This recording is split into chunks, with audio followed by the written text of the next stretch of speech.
Hello and welcome again to Theology 226 at Newman University. For this week, for week 5, we will be looking at the concept of resurrection. Did you know that Jesus was not the only one who resurrected from the dead? That there are others who are referenced to having been raised from the dead throughout Scripture? Now remember that we're using C.S. Lewis's definition of a miracle, an interference with nature by the supernatural. So we have to say that for sure, resurrecting from the grave is something that is miraculous. Coming up out of a tomb is beyond scientific reasoning and explanation. And Jesus also raised someone from the dead, a man named Lazarus. In John chapter 11, the story goes that when Jesus was out of town, his friend Lazarus became very sick. Now, Jesus could have gone back to Bethany, their town, and he could have healed Lazarus before he died. But he chose not to do that. Instead, he waits a few more days to make sure that, if you will, Lazarus had plenty of time to die, because a greater miracle was going to occur rather than just Lazarus being healed. So Jesus goes back to Bethany, where Lazarus and his sisters Mary and Martha lived. And when Jesus gets close to the house, Lazarus has already been dead for 4 days. He goes up to Martha, Lazarus' sister, and says, "Your brother's going to rise up from the grave." And Martha says, and this is very interesting, "Lord, I know he will rise again on the last day." And Jesus means it's going to happen today. Martha's not aware of that at that point. But what this shows us is that the belief in resurrection from the dead is part of Jewish belief prior to Jesus' resurrection from the grave. That's pretty interesting. N.T. Wright, a famous Anglican bishop and scriptural scholar and author of numerous books on the resurrection, is one of the people who's going to talk about that this week, and you're going to watch his videos.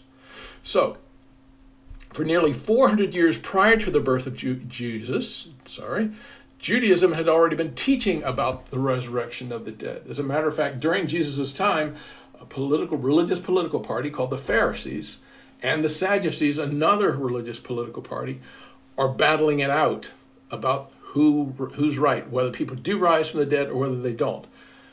The Pharisees actually win out as far as history goes, and that belief in the resurrection of the dead is still intrinsic in the foundation of Christianity.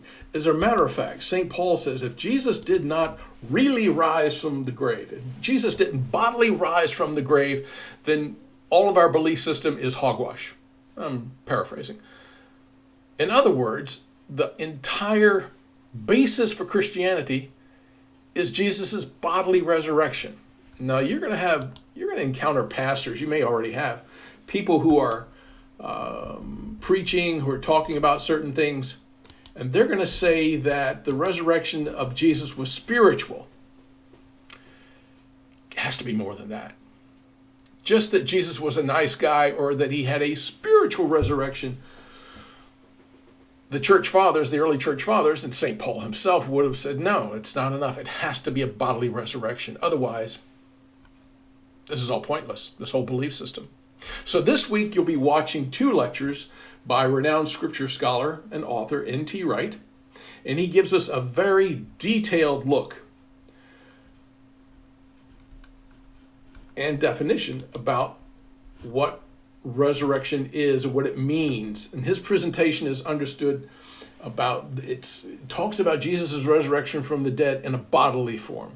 And as you view his lectures, pay particular attention to the concepts he's presenting which are new to you. Make notes about them as you go along, because that's going to help you in your assignment, in your essay. So make notes about what N.T. Wright is saying in his presentation that are pretty brand new to you, and you're going, oh, so you stop the video and rewind it and play it again and listen to it, pay attention to it.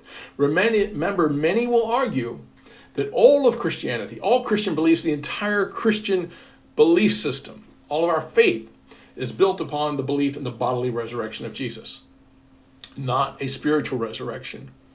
In other words, some will argue Christianity is only valid because Jesus bodily rose from the grave.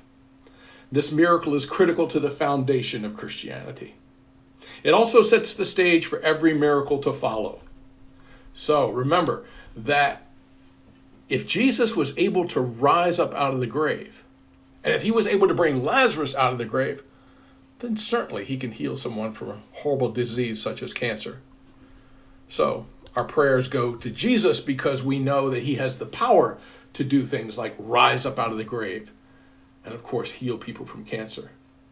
So it sets the stage for the miracles that are to come. So I hope you're enjoying the course, and if you have any questions, remember you can always email me or stop by my office.